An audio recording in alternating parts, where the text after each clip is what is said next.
It's Wednesday, and that means it's classic rock on Waxing On. And today we're going to look at an artist who we touched on her work slightly during the Charles Mingus episode, and that's Joni Mitchell. At that time we looked at her album Mingus and the work she had put together with Charles Mingus as one of the last projects he worked on. Today we're going to look at Joni Mitchell's other music, and we're not going to go back and do all the old albums. I got a couple of, I'm going to call them greatest hits features here for you. And the first one, really not called greatest hits, but I mean it's a live concert, so that's what it's going to be. And it's Joni Mitchell, Miles of Aisles. And this is one she recorded with a backing band, the LA Express, which again, that makes it a little more fun too. It's not just an acoustic album. And this was back, looks like 1974, 79. Boy, it's quite a while ago, this one. And the backing band, just to give you some idea, and you may recognize some of these names for the jazz players. We've got Tom Scott playing saxophone. If you remember, we talked about Tom Scott during the Blues Brothers segment.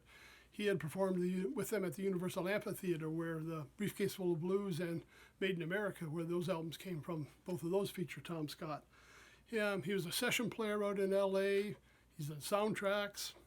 He's led his own band. And certainly this was a great group he put together. Max Bennett on bass, John Guerin on drums, Reuben Ford on electric guitar. And again, Robin Ford was a guy that was, making some of the charts in the readers' polls as well when I talked about the Jazz Beat polls. Larry Nash on piano, and Joni Mitchell. So she had a great backup band, and it was a lot of her popular tunes. We were looking at Turn Me On a Radio, Big Yellow Taxi, Rainy Night House, Woodstock, Cactus Tree, Cold Blue Steel, Circle Game, People Parties, All I Want, Real Good for Free, Both Sides Now, Carrie, The Last Time I Saw Richard, Jericho, and Lover Money. A lot of songs you'll remember from the radio. I mean, she had some big hits with Big Yellow Taxi, Circle Game, Woodstock. And Woodstock was also covered by Crosby, Stills, and Nash later on after the event. Surprisingly, she didn't play at Woodstock. But this was recorded at the Hollywood Bowl. And I'm not sure we got a date on when the recording was. Nope, sorry, Universal Amphitheater, same place they recorded with the Blues Brothers. My mistake on that one, August 17th. So, there you go. Let's see if we can give you a shot of the band here, just so you can see everybody. We've got Tom Scott in there, we've got Robin Ford here, a few of the others, Joni Mitchell at the end.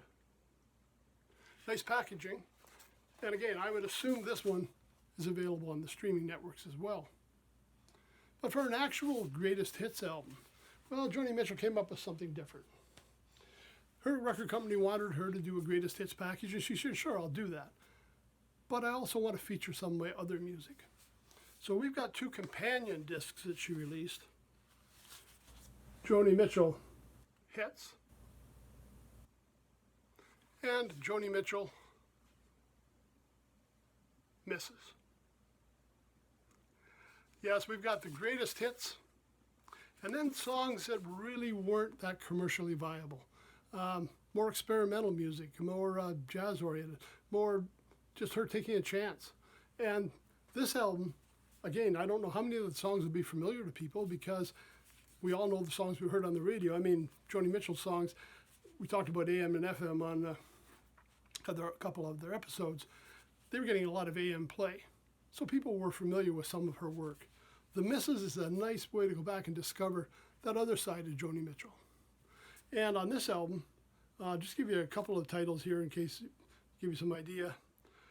Nothing Can Be Done, Case of You, Dog Eat Dog, The Wolf That Lives in Lindsay, The Arrangement, For the Roses. A lot of them I'm not that familiar with. She does have some guests on here. Graham Nash from Crosby, Stills and Nash supplies some vocals as well as Robbie Robertson appears on a couple of tracks.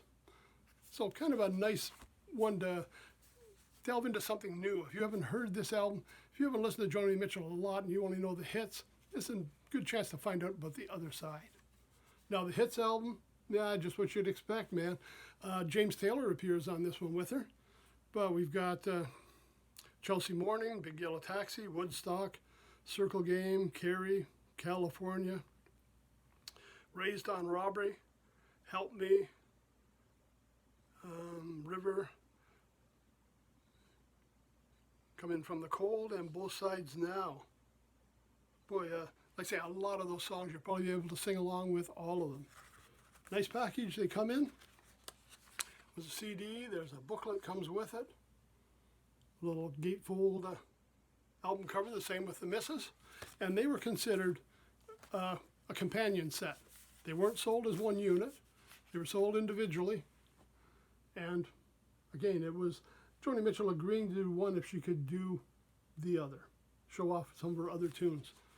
So, while Miles of Isles is like a greatest hits album, it's live, and again, you know how much I enjoy those live recordings because it gives you a real idea of what the artist performs like, rather than sometimes the studio ones. There's a lot of studio trickery and production that goes into it, and hearing them live has a whole different honesty to it.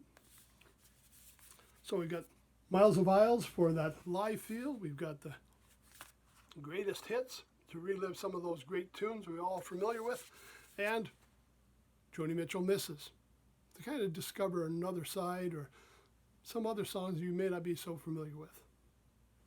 Okay, so that's it for today. Joni Mitchell on Waxing On. We'll see you on Friday when we're going to be, well, I'm not going to tell you. We'll sort that out later. It's kind of bookended by this whole week. Lester Bowie and his Brass Fantasy.